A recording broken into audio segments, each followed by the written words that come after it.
प्रणाम, राधे राधे। आज आगे पढ़ते हैं लेक्चर में, अगले लेक्चर में, और आज हम इस चैप्टर को कंप्लीट कर लेंगे और आगे आने वाले लेक्चर में हम इसके क्वेश्चंस लगाएंगे और इसकी पूरी चैप्टर की समरी देखेंगे। ठीक है, क्वेश्चंस जो होंगे 30 ईयर्स के लास्ट प्रीवियस ईयर क्वेश्चंस होंगे। जो भी क्वेश्चंस होंगे वह इस सिलेबस से रिलेवेंट होंगे, मतलब और जो सिलेबस से बाहर के क्वेश्चन हैं उनको नहीं लेंगे। उनमें जो कॉन्सेप्ट्स हैं, जो इम्पोर्टेंट है, जो सिलेबस में है, उनके जो ऑप्शंस भी सिलेबस में हैं उनको ले लेंगे और आगे पढ़ते हैं। अब थैंक यू, चैनल को सब्सक्राइब कर दें।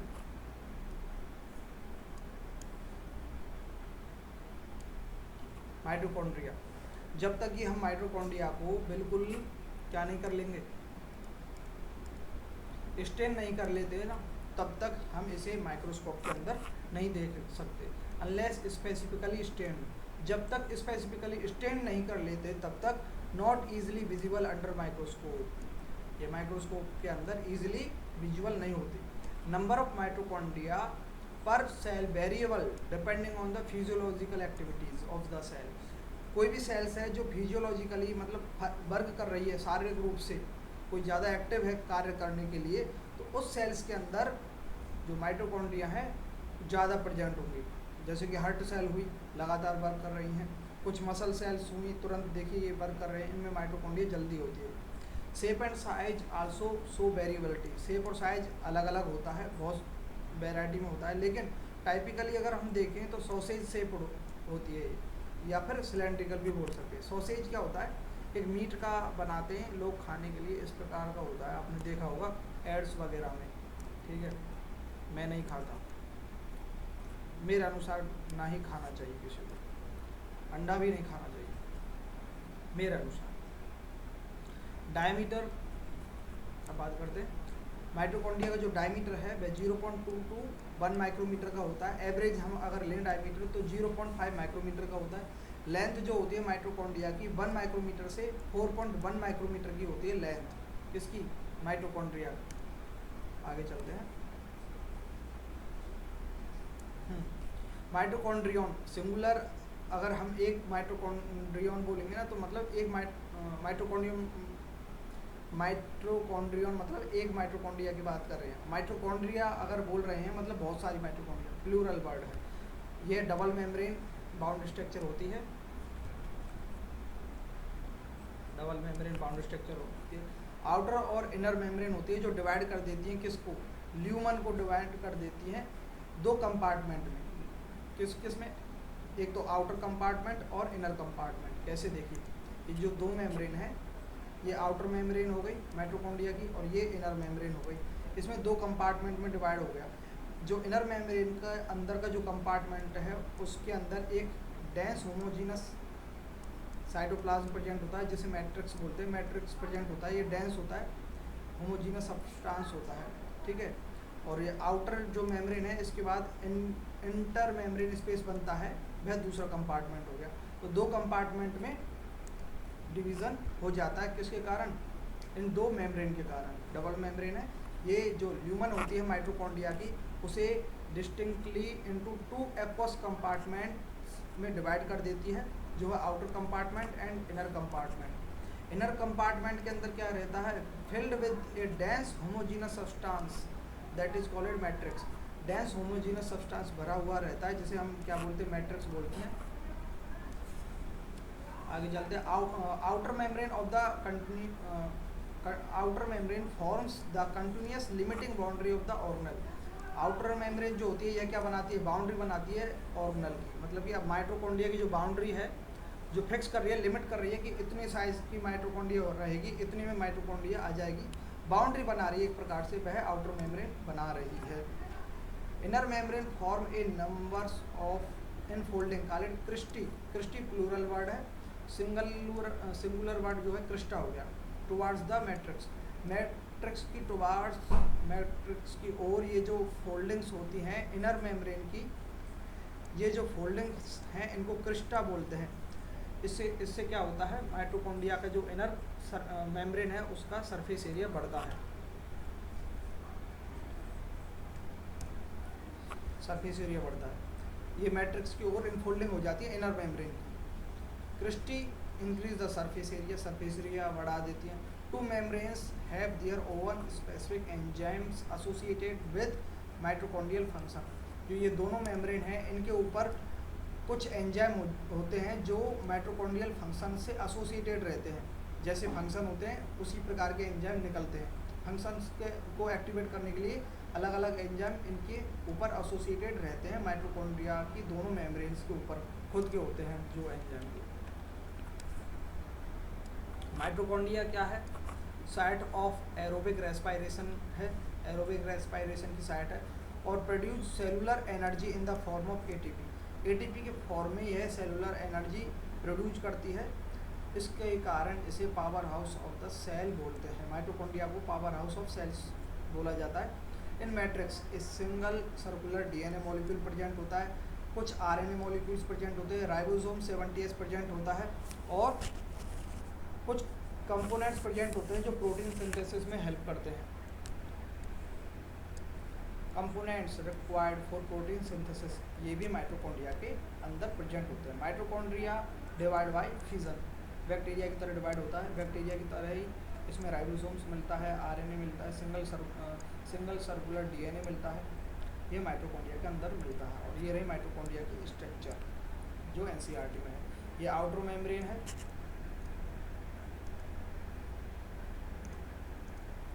ये आउटर मेम्ब्रेन है और ये इनर मेम्ब्रेन है, इनर मेम्ब्रेन। और ये इंटर मेम्ब्रेन स्पेस है, मेम्ब्रेन के बीच का स्पेस है। इंटर मेम्ब्रेन, यहाँ इंटर मतलब दो मेम्ब्रेन हो गई, इंट्रा मतलब एक ही मेम्ब्रेन के अंदर, इंट्रा मतलब उसी के अंदर कोई भी चीज़ हो रही है तो तब हम इंट्रा वर्ड यूज करते हैं। इंटर मेम्ब्रेन स्पेस है, दो मेम्ब्रेन के बीच का स्पेस जो हो गया इंटर मेम्ब्रेन स्पेस है। ये क्रिस्टा है, infoldings of the inner membrane की जो इनफोल्डिंग है उन्हें क्रिस्टा बोलते हैं। इनके कारण सरफेस एरिया बढ़ जाता है सेल माइटोकॉन्ड्रिया का। तो ये माइटोकॉन्ड्रिया हो गई।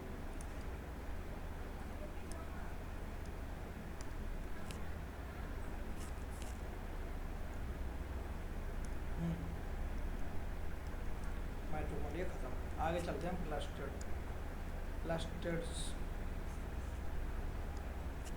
प्लास्टिड्स जो होते हैं सभी प्लांट सेल्स में प्रेजेंट होते हैं और यूग्लिनोड्स में प्रेजेंट होते हैं।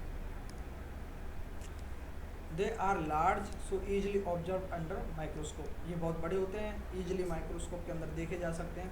Bear some specific pigments thus imparting specific colour to the plants. इनके ऊपर जो प्लास्टिड्स होते हैं इनके ऊपर कुछ पिगमेंट्स प्रेजेंट होते हैं। उन पिगमेंट्स के कारण ये प्लांट्स को अलग अलग कलर प्रदान करते हैं। Imparting the specific colour to the plants. तो ये कितने प्रकार के होते हैं? 3 types of the plastids on the basis of pigment की बेसिस पर 3 टाइप के होते हैं। क्लोरोप्लास्ट हो गया, दूसरे क्रोमोप्लास्ट हो गए, तीसरे ल्यूकोप्लास्ट हो गए। देखिए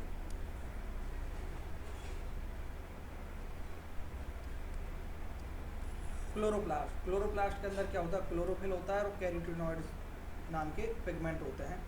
ये क्या करते हैं? क्लोरोप्लास्ट के अंदर लाइट एनर्जी को ट्रैप करते हैं जो फोटोसिंथेसिस के लिए ज़रूरी है बहुत ज़्यादा। Trap light energy which is essential for photosynthesis और majority of this found in the mesophyll cells of leaves of green plants.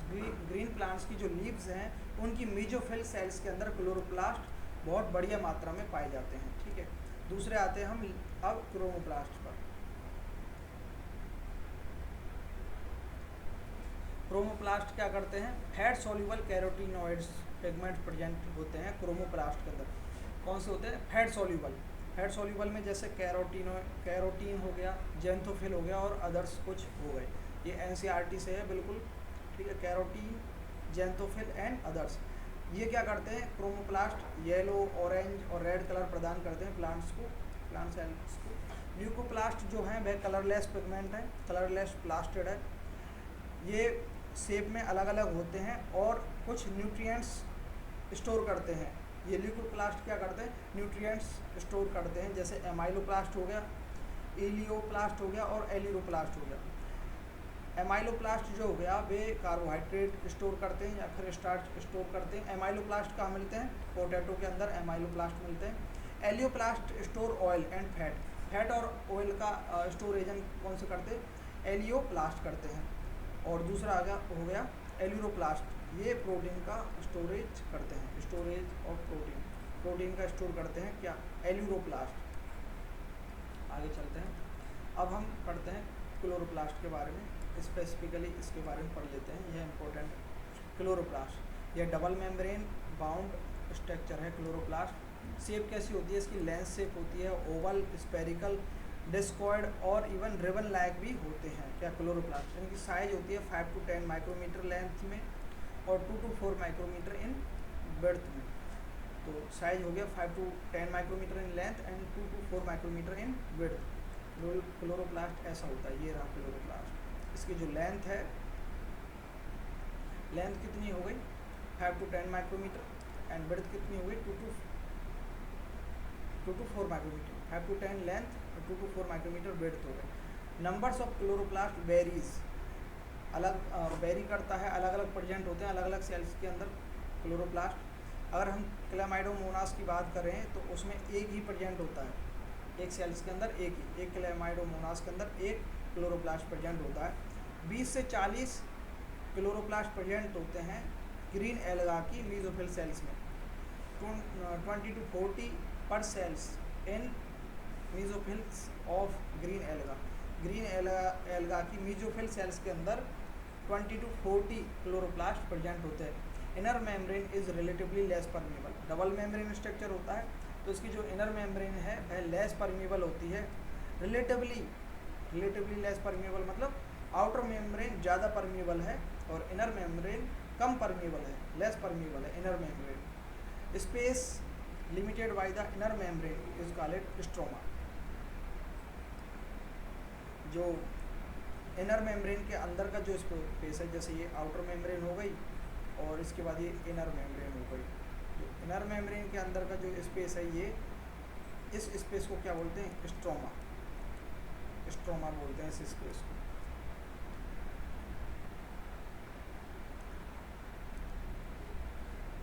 Space limited by inner membrane that is called stroma. Thylakoid क्या होते हैं, ये flattened membranes सैक्स होते हैं, ये इस प्रकार से होते हैं, फ्लैटन मेम्ब्रेनस सैक्स होते हैं present in the stroma, stroma के अंदर प्रेजेंट होते हैं। और जब अरेंज होते हैं sacs like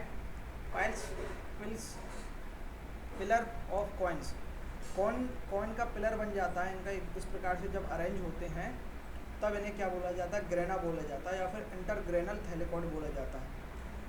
arrangement of the थैलेकॉइड्स like pills of coins, pills of coin की तरह अगर ये अरेंज हैं तब इन्हें क्या बोला जाता है, ग्रेना। या फिर काफ़ी सारे पिलर्स प्रेजेंट होते हैं स्ट्रोमा के अंदर तो उन्हें ग्रेना बोला जाते हैं, और एक ही पिलर को हम स्पेसिफिकली क्या बोलते हैं, ग्रेनम सिंगुलर। स्ट्रोमा लैमेली क्या होता है, मेम्ब्रेनस ट्यूब्यूल्स होते हैं जो कनेक्ट करते हैं थैलेकॉइड्स of different grana, different grana, जैसे मान लीजिए 2 ग्रेना बना देते हैं, ये एक ग्रेना हो गया, ये थैलेकॉइड्स है, अरेंज है एक के ऊपर एक, जैसे कौन सिक्के रख देते हैं हम, एक के ऊपर एक सिक्के रख देते हैं, इसी प्रकार से ये अरेंज रहते हैं थैलेकॉइड्स। और इस प्रकार के अरेंजमेंट को क्या बोलते हैं, ग्रेना या ग्रेनम, ग्रेनम सिंगुलर वर्ड है। और ये हो गए 2 ग्रेना हैं, ये इन ग्रेना के दो ग्रेना के बीच में एक कनेक्शन बैठा देते हैं थैलेकॉइड्स के बीच में। The membranes tubule connecting the थैलेकॉइड्स of different grana हो गए, इनके थैलेकॉइड्स को कनेक्ट करने वाली जो ट्यूबुलर स्ट्रक्चर है इसको क्या बोलते हैं, स्ट्रोमा लैमेली। ये क्या है, स्ट्रोमा लैमेली हो गई। ठीक है, आगे बढ़ते हैं। Membrane of थैलेकॉइड्स enclose A space that is called lumen. ये जो मेम्ब्रेन है थैलेकॉइड की, इसके अंदर जो स्पेस प्रेजेंट होता है उसे क्या बोलते हैं, ल्यूमन बोलते हैं उसे, lumen. Chlorophyll pigments present on the thylakoid membrane, thylakoid membrane पर क्या प्रेजेंट होते हैं, यहाँ पिगमेंट्स प्रेजेंट होते हैं थैलेकॉइड मेम्ब्रेन के ऊपर। Stroma contain enzymes required for the synthesis of carbohydrates and protein, carbohydrates और प्रोटीन के सिंथेसिस के लिए स्ट्रोमा के अंदर कुछ एंजाइम्स प्रेजेंट होते हैं। और क्या प्रेजेंट होते हैं इस स्ट्रोमा के अंदर, या फिर क्लोरोप्लास्टिड्स के अंदर क्या प्रेजेंट होते हैं? Small double stranded circular DNA present होता है, डबल स्ट्रैंडेड सर्कुलर डीएनए। और राइबोसोम्स कौन से? 70S टाइप के राइबोसोम्स प्रेजेंट होते हैं प्लास्टिड्स के अंदर। आगे बढ़ते हैं, ये प्लास्टिड भी खत्म हो गया। अब आते हैं ribosomes. Ribosomes firstly observe by George Palade in 1953 में जॉर्ज पैलेड ने राइबोसोम्स को पहली बार देखा था। कैसे? As dense particle. और ये राइबोसोम्स जो है ग्रेनुलर स्ट्रक्चर है। Ribosomes are granular structures which are firstly observe by the George Palade in 1953 as dense particle compose of RNA and protein. जो राइबोसोम्स है आरएनए प्लस प्रोटीन के बने हुए होते हैं, आरएनए प्लस प्रोटीन, आरएनए और proteins के होते हैं क्या? राइबोसोम।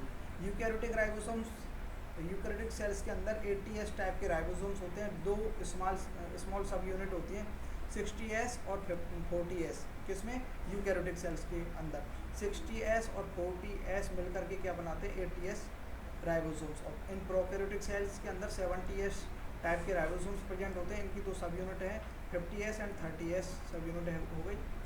और यहाँ जो ये S है स्वेडबर्ग यूनिट को डिनोट करता है। ये क्या करता है? सेडिमेंटेशन कोफिशिएंट को डिनोट करता है, सेडिमेंटेशन कोफिशिएंट को डिनोट करता है क्या? ये S। और क्या इनडायरेक्टली मेजर क्या करता है? Density and size of the ribosomes. कितनी डेंसिटी है? जितनी ज़्यादा डेंसिटी होगी उतनी जल्दी सेडिमेंट हो जाएगा, नीचे बैठ जाएगा। तो उसके नीचे बैठने की जो दर है, जो रेट है, उसके अनुसार ये नापे जाते हैं। कौन सा 70S है, कौन सा 80S है, कौन सी स्मॉल यूनिट में 60S है, कौन सी 40S है। तो स्वेडबर्ग्स यूनिट S से स्वेडबर्ग्स यूनिट हो गई। ये सेडिमेंटेशन कोफिशिएंट है स्वेडबर्ग्स यूनिट्स। और ये क्या मेजर करता है? Density and size of the ribosomes. ये राइबोसोम्स है, ये लार्ज यूनिट हो गई और ये स्मॉल सब यूनिट हो गई। और दोनों मिलकर क्या बन गया? ये पूरा राइबोसोम्स बन गया। ठीक है, आगे आते हैं साइटोस्केलेटन। साइटोस्केलेटन किससे मिलकर बना है? जो ये microtubules, microfilaments and intermediate filaments जो प्रेजेंट होते हैं, इन सबको कलेक्टिवली क्या बोलते हैं? साइटोस्केलेटन बोलते हैं। और ये जो स्ट्रक्चर है माइक्रोट्यूब्यूल्स, माइक्रोफिलामेंट्स एंड इंटरमीडिएट जो जितने फिलामेंट्स होते हैं, ये कैसे होते हैं? प्रोटीनियस होते हैं, प्रोटीनियस होते हैं।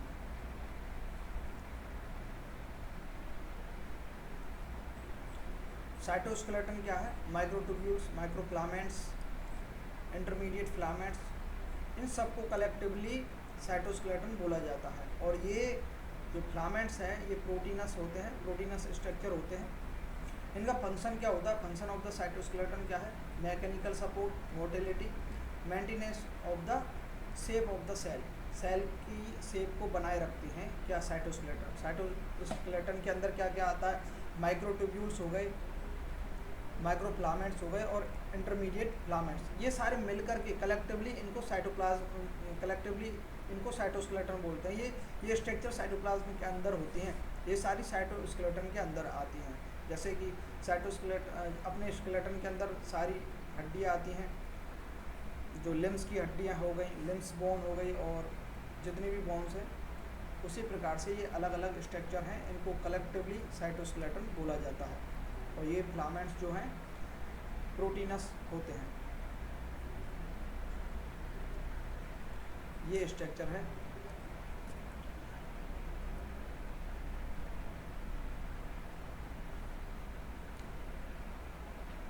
ये माइक्रोट्यूब्यूल्स की स्ट्रक्चर है। ये आउटर प्लाज्मा मेम्ब्रेन है और ये पेरिफेरल माइक्रोट्यूब्यूल्स हैं, डबलेट बना हुआ है इनका। और ये जो है सेंट्रल माइक्रोट्यूब्यूल्स हैं। और सेंट्रल माइक्रोट्यूब्यूल्स के ऊपर एक शीथ है जिसे सेंट्रल शीथ बोलते हैं। और ये जो डबलेट्स हैं वह कनेक्टेड होते हैं इंटर डबलेट ब्रिज से, इसे लिंकेज भी बोलते हैं। और ये जितने डबलेट हैं ये कनेक्टेड रहते हैं सेंट्रल शीथ से by the radial spoke. Radial spoke से के जरिए ये सेंट्रल शीथ से कनेक्टेड रहते हैं doublet.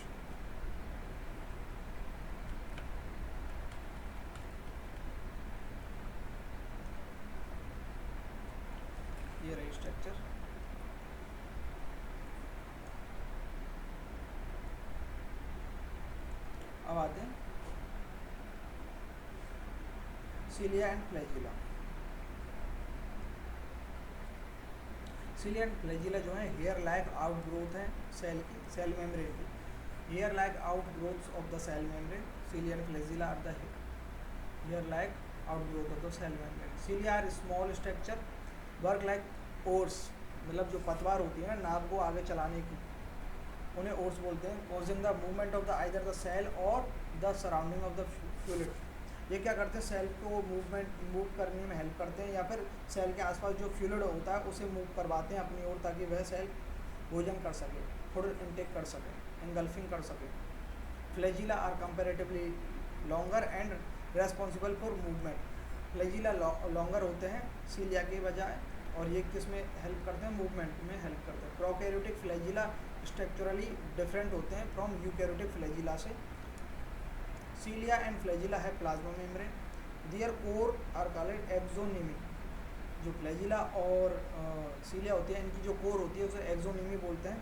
एक्सोनिमी has radially arrange 9 pair of doublets, और पेरिफेरल माइक्रोट्यूब्यूल्स होती हैं। जो ये डबलेट्स होती हैं ये पेरिफेरल माइक्रोट्यूब्यूल्स होते हैं। A pair of centrally located microtubules, और सेंट्रली लोकेटेड माइक्रोट्यूब्यूल्स का एक पेयर भी होता है। एक्सोनोमी के अंदर जो अरेंजमेंट होता है 9+2 अरेंजमेंट होता है, मतलब 9 तो रेडियली अरेंज रहते हैं डबलेट, और 2 सेंट्रल में अरेंज रहते हैं। सिंगल डबलेट प्रेजेंट होता है बीच में, देखिए ये रहा। ये प्लाज्मा मेम्ब्रेन हो गई ऊपर सीलिया फ्लैजिला के ऊपर प्लाज्मा मेम्ब्रेन पाई जाती है। और ये हो गया क्या, डबलेट। ये हो गया डबलेट, ये हो गया डबलेट।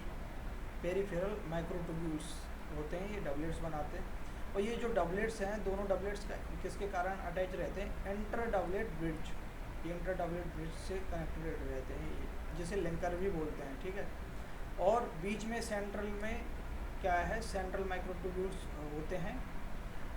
ये किससे कनेक्टेड रहते हैं, इसको बोलते हैं कनेक्टेड बाय ब्रिज। ये ब्रिज होता है, इससे कनेक्टेड रहते हैं। सेंट्रल के अंदर जो डबलेट होता है वह एक शीट से कवर्ड रहता है, जिसे सेंट्रल शीट बोलते हैं। ये शीट से कवर्ड रहता है, जिसे क्या बोलते हैं, सेंट्रल शीट बोलते हैं। सेंट्रल शीट से ये जो और डबलेट्स हैं, आपस में डबलेट्स अटैच हैं, वह किससे हैं, इंटर डबलेट ब्रिज से, जिसे लिंकर बोलते हैं। और डबलेट जो हैं सेंट्रल शीट से अटैच्ड हैं, किसके कारण, रेडियल स्पोक। रेडियल स्पोक से अटैच हैं, किससे, सेंट्रल शीट से, क्या, doublet. Both the cilium and flagellum emerge from the centriole like structure called basal body. ये किससे इमर्ज होते हैं, मतलब किससे उभर कर आते हैं। ये सीलिया और फ्लैजिला की जो बेसिक स्ट्रक्चर है वह किससे आती है, सेंट्रियोल लाइक स्ट्रक्चर। ये जो स्ट्रक्चर है वह सेंट्रियोल लाइक स्ट्रक्चर है सीलिया और फ्लैजिला की, जिसे एक्सोनीमी बोलते हैं, एक्सोनीमी। ये एक्सोनीमी है, ये कैसी है, सेंट्रियोल लाइक स्ट्रक्चर है। आगे देखिए, ठीक है, ये समझ में आ गया ना। अब पढ़ते हैं सेंट्रोसोम्स एंड सेंट्रियोल्स। देखिए ये रहा सेंट्रियोल है ना, ये सेंट्रियोल लाइक स्ट्रक्चर है, क्या, एक्सोनीमी। सेंट्रियोल नहीं है, ये बात ध्यान रखना, सेंट्रियोल लाइक स्ट्रक्चर है, axoneme. Cilium flagellum emerge from the centriole like structure, जिसे बेसल बॉडी बोलते हैं, वह एक्सोनीमी ही है एक प्रकार से, ठीक है। Centrosome and centrioles. Centrosomes in an organelle contains 2 cylindrical structure called centrioles. Centrosomes क्या होता है, उसके अंदर सेंट्रियोल्स होते हैं, जैसे सिलेंड्रिकल सेंट्रियोल्स है, ये सिलेंड्रिकल सेंट्रियोल्स है, और ये रहा सेंट्रियोल। दो सेंट्रियोल्स एक दूसरे के परपेंडिकुलर अटैच हैं, एक दूसरे के ऊपर परपेंडिकुलर हैं, और इसके ऊपर, अब इस स्ट्रक्चर को, इसके ऊपर एक एमोर्फस पेरीसेंट्रियोलर मटेरियल होता है, इस स्ट्रक्चर को सेंट्रोसोम बोलते हैं। Centrosome surrounded by amorphous pericentriolar material. Both centrioles in centrosome lie perpendicular to each other, एक दूसरे के ऊपर परपेंडिकुलर होते हैं। Centrioles has organisation like cart wheel. ये कार्ट व्हील जो पहिया होता है ना, बैलगाड़ी का पहिया, उसकी स्ट्रक्चर होती है इस प्रकार से, कार्ट व्हील की स्ट्रक्चर होती है, cart wheel like structure of centriole. यह कैसे, कि ट्रांसवर्स सेक्शन है इधर से उसका, तब इधर से देखेंगे ना काटने के बाद, तब यह दिखती है। इसमें क्या है, आउटर मेम्ब्रेन, तो ये जो मेम्ब्रेन है ये एमोर्फस पेरिसेंट्रियोलर मटेरियल है, एमोर्फस पेरिसेंट्रियोलर मटेरियल है, लिखने की जरूरत नहीं है, ठीक है। और इसके अंदर ये क्या है, 9 ट्रिपलेट हैं, कितने ट्रिपलेट हैं, 9 ट्रिपलेट हैं of fibrils of tubulin protein. Fibrils के 9 ट्रिपलेट हैं, फाइब्रिल्स के ट्रिपलेट हैं ये, और जो फाइब्रिल्स है वह ट्यूबुलिन प्रोटीन का बना हुआ है। सेंट्रल पार्ट जो होता है इसका सेंट्रियोल का, उसे हम क्या बोलते हैं, हब बोलते हैं, जो प्रोटीनियस होता है।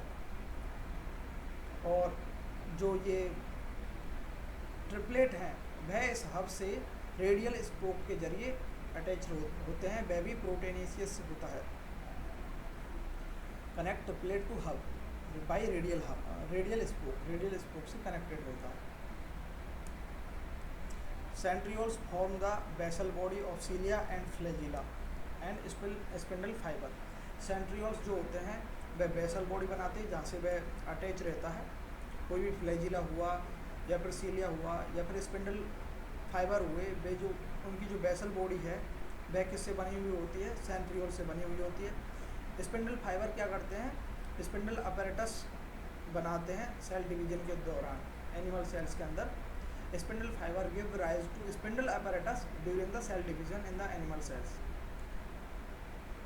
अब आते हैं हम न्यूक्लियस।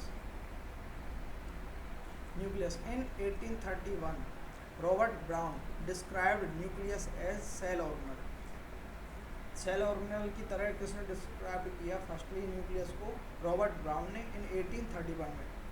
और जो क्रोमेटिन जो वर्ड नाम दिया था वह है किसने दिया था, फ्लेमिंग ने। क्रोमेटिन क्या है, मटेरियल ऑफ न्यूक्लियस, न्यूक्लियस का जो मटेरियल होता है उसे क्रोमेटिन बोलते हैं। जो न्यूक्लियस के अंदर जो प्रेजेंट होता है सारे मटेरियल को, वह स्टेंड किया गया बेसिक डाई से, तब वह नाम दिया गया क्रोमेटिन, फ्लेमिंग के जरिए। इन इंटरफेज न्यूक्लियस हाईली एक्सटेंडेड, बहुत लूज होता है इंटरफेज, जब सेल डिवाइड नहीं कर रही होती है तब न्यूक्लियस के अंदर जो क्रोमोसोम होता है हाईली एक्सटेंडेड, बहुत जो क्रोमेटिन होता है बहुत लूजली पड़े हुए रहते हैं और इलाबोरेट होते हैं, मतलब इनडिस्टिंक्टली रहते हैं, नेटवर्क इतना ज़्यादा डिस्टिंक्ट नहीं होता है। Elaborate nucleoprotein fibre called chromatin, chromatin उसे क्रोमेटिन बोलते हैं। जब क्रोमोसोम जो है होता है वह लूजली रहता है, हाईली एक्सटेंडेड रहता है, तब उसे क्रोमेटिन बोलते हैं। In other stage of cell division cell shows structured chromosome. Other stage में क्रोमोसोम्स मतलब कंडेंस्ड फॉर्म में क्रोमोसोम दिखता है अदर सेल की स्टेज में, लेकिन इंटरफेज के अंदर जो क्रोमोसोम है वह क्रोमेटिन के रूप में दिखता है, क्रोमेटिन के रूप में दिखता है। कैसा रहता है, वह लूज होता है, बिल्कुल एक्सटेंडेड रहता है हाईली, और एलाबोरेट होता है। न्यूक्लियोप्रोटीन फाइबर्स होते हैं वे, उन्हें क्रोमेटिन बोलते हैं। न्यूक्लियर मैट्रिक्स हैव एन और more spherical bodies called nucleoli, singular nucleolus. Nucleolus non membranous होता है, यह एक डेंस स्पेरिकल बॉडी प्रेजेंट होती है न्यूक्लियोप्लाज्म के अंदर या फिर न्यूक्लियर मैट्रिक्स के अंदर, उन्हें न्यूक्लियोलस बोलते हैं। न्यूक्लियस डबल मेम्ब्रेन स्ट्रक्चर होता है, और जो डबल मेम्ब्रेन होती हैं उनके बीच के जो स्पेस है उसको पेरीन्यूक्लियर स्पेस बोलते हैं, पेरीन्यूक्लियर स्पेस बोलते हैं। The space between the two membrane called perinuclear space, perinuclear space. Perinuclear space कितना होता है, 10 to 50 नैनोमीटर, 10 से 50 नैनोमीटर का होता है perinuclear space. Perinuclear space form A barrier between the material present inside the nucleus and that of the cytoplasm. Cytoplasm और nucleus के अंदर जो मटेरियल प्रेजेंट होता है उनके बीच में बैरियर का काम करता है क्या, पेरीन्यूक्लियर स्पेस, क्योंकि जो भी अनवांटेड चीज़ है जो नहीं लेनी है न्यूक्लियस को, उसके लिए बैरियर का काम करता है, ये रोकने का काम करता है क्या, perinuclear space. Outer membrane continuous with endoplasmic reticulum, nucleus की जो आउटर मेम्ब्रेन होती है, ये न्यूक्लियस की डबल मेम्ब्रेन हो गई, बीच बीच में जहाँ जहाँ से ये कुछ, और ये जो मेम्ब्रेन है आउटर मेम्ब्रेन, इससे क्या बनता है, एंडोप्लाज्मिक रेटिकुलम के साथ एक कंटिन्यूअस होती है इस प्रकार से एंडोप्लाज्मिक रेटिकुलम के साथ, और इसके ऊपर क्या होते हैं, राइबोसोम्स होते हैं जो प्रोटीन का सिंथेसिस करते हैं। Due to the fusion of these two membrane nuclear pores form, दो मेम्ब्रेन की फ्यूजन के कारण, जैसे ये मेम्ब्रेन है, ये दोनों मेम्ब्रेनें यहाँ से इस प्रकार से फ्यूज हो जाएंगी, फिर ये यहाँ से फ्यूज हो जाएगी, ये यहाँ से फ्यूज हो जाएगी, तो ये क्या बन गए, न्यूक्लियर पोर बन गए, ये न्यूक्लियर पोर जो ये बन गए फ्यूजन से। Due to fusion of these two membrane nuclear pores forms, nuclear pore बन जाते हैं। By the nuclear pores movement of RNA and protein take place in both direction between the nucleus and cytoplasm, nucleus और cytoplasm दोनों direction में, cytoplasm से nucleus की अंदर आ सकते हैं आरएनए प्रोटीन्स, और न्यूक्लियस से साइटोप्लाज्म में जा सकते हैं आरएनए और प्रोटीन्स, किसके जरिए, न्यूक्लियर पोर के जरिए। नॉर्मली 1 न्यूक्लियस पर सेल होता है, लेकिन variation in number of nuclei also observe in some cells, जैसे कि टेपिटम वगैरह हो गई। आगे चलते हैं। कुछ मैच्योर सेल होती हैं उनके अंदर न्यूक्लियस होता ही नहीं है, सब मैच्योर सेल्स लेक्स न्यूक्लियस, जैसे कि इरिथ्रोसाइट्स हो गए, आरबीसी ऑफ मैनी मैमल्स, काफ़ी मैमल्स की जो आरबीसी है उनके अंदर न्यूक्लियस नहीं होता है। Sieve tube cells of vascular plant, sieve tube cells जो होती हैं उनके अंदर न्यूक्लियस नहीं होता। न्यूक्लियर मैट्रिक्स या फिर nucleoplasm contain nucleolus and chromatin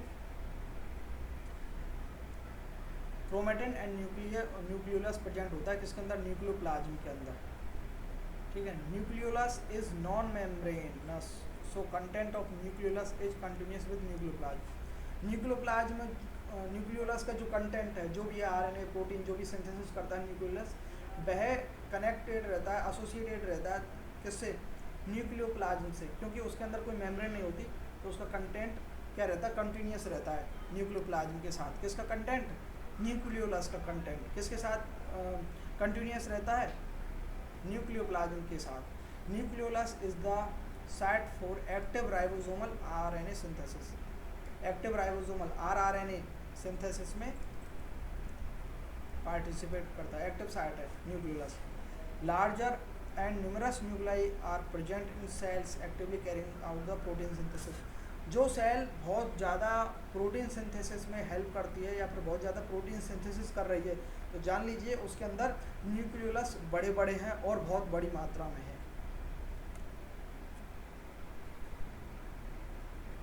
chromatin, chromatin के अंदर क्या क्या होता है, डीएनए होता है, सम बेसिक प्रोटीन होती है जिन्हें हिस्टोन प्रोटीन बोलते हैं, सम नॉन हिस्टोन प्रोटीन भी होती हैं, और कुछ आरएनए भी होता है, किसके अंदर, क्रोमेटिन के अंदर। क्रोमेटिन और न्यूक्लियोलस मिलकर क्या बनाते हैं, न्यूक्लियोप्लाज्म बनाते हैं। क्रोमेटिन के अंदर सारा जितना भी मटेरियल है न्यूक्लियोलस का वह आता है, डीएनए आता है, सम बेसिक प्रोटीन्स आती हैं, सम नॉन हिस्टोन प्रोटीन आती है, और आरएनए भी आते हैं। Every chromosome essentially has primary constriction, essentially जरूरी रूप से प्राइमरी कंस्ट्रक्शन होता है, ये कंस्ट्रक्शन हो गया ना इधर से और इधर से,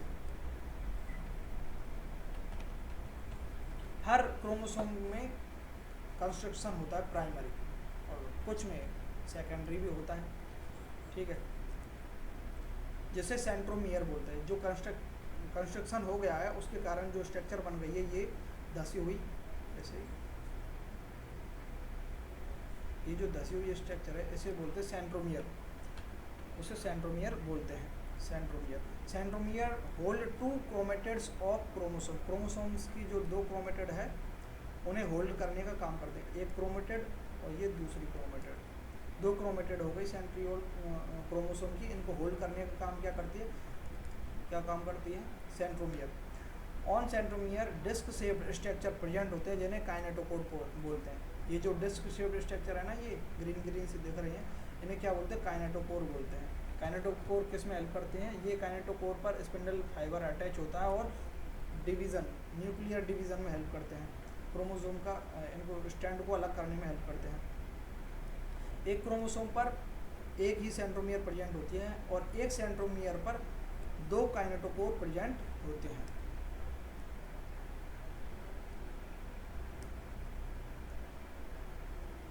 अब आ जाते हैं on the basis of position of centromere 4 types of chromosome, 4 प्रकार के क्रोमोसोम्स होते हैं सेंट्रोमियर की पोजीशन के बेसिस पर, मेटासेंट्रिक, सब मेटासेंट्रिक, एक्रोसेंट्रिक, टीलोसेंट्रिक।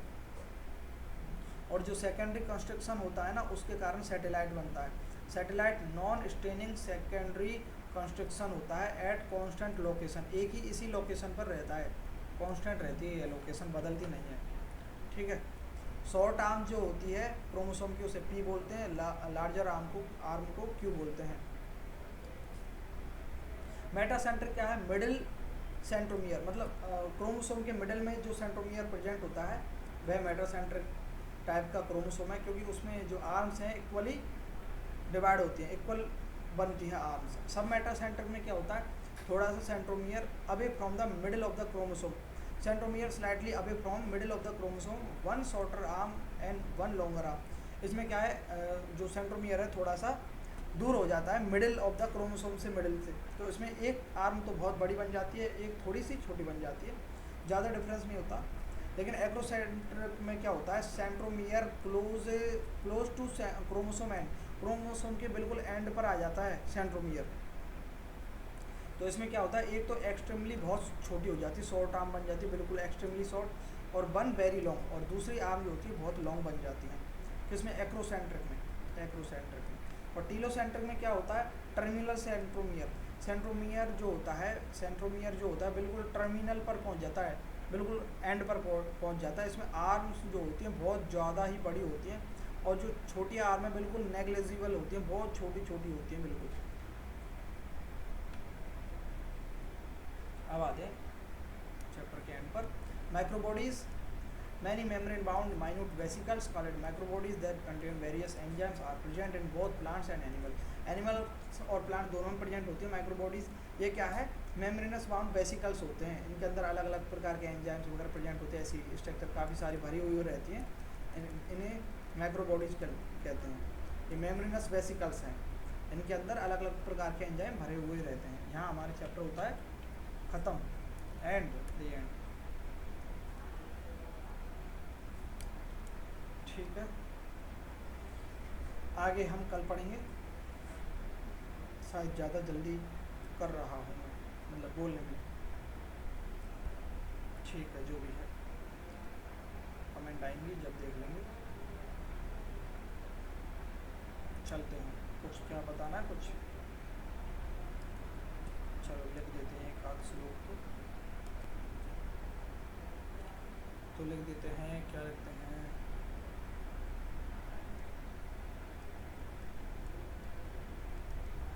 जितना ही उच्च तुम्हारा हृदय, बोल ही देता हूँ, लिखना जरूरी है, जितना ही उच्च तुम्हारा हृदय उतना ही दुख जान निश्चय। मतलब कि आप बहुत ज़्यादा अगर बड़े दिल वाले आदमी हैं तो दुख झेल सकते हो, तो बनिए बड़े दिल वाले, क्योंकि सबकी परमार्थ करना, सबकी सहायता करना, सबके लिए हेल्प करना, हर किसी का कहना मानना, अपने कार्य को छोड़कर दूसरे के कार्य में लग जाना बहुत बड़ी बात है। और ऐसी बड़ी बात जब करो जब आप खुद दुख सहन करने के लिए सक्षम हो, या फिर सहन कर सकते हो, क्योंकि दुख मिलता है अगर ज़्यादा बड़ा दिल रखोगे तो, क्योंकि पहले अपना कल्याण तो हो नहीं रहा, दूसरों के लिए अपना समय वेस्ट कर रहे हैं। ऐसा मेरे साथ हो चुका है, सबके साथ होती हैं गलतियाँ, तो गलतियों को सुधारें, सीखें, पढ़ें। मेरे अंदर काफ़ी गलतियाँ हैं, आपके अंदर काफ़ी गलतियाँ, सबके अंदर काफ़ी गलतियाँ हैं, लेकिन हमें हमेशा अपनी गलतियों को ध्यान में लाना चाहिए, सामने वाले के हमेशा गुण देखने चाहिए। सामने वाले के अगर गुण देखेंगे तो अच्छा रहेगा, अनुभव से बता रहा हूँ। धन्यवाद, राधे राधे।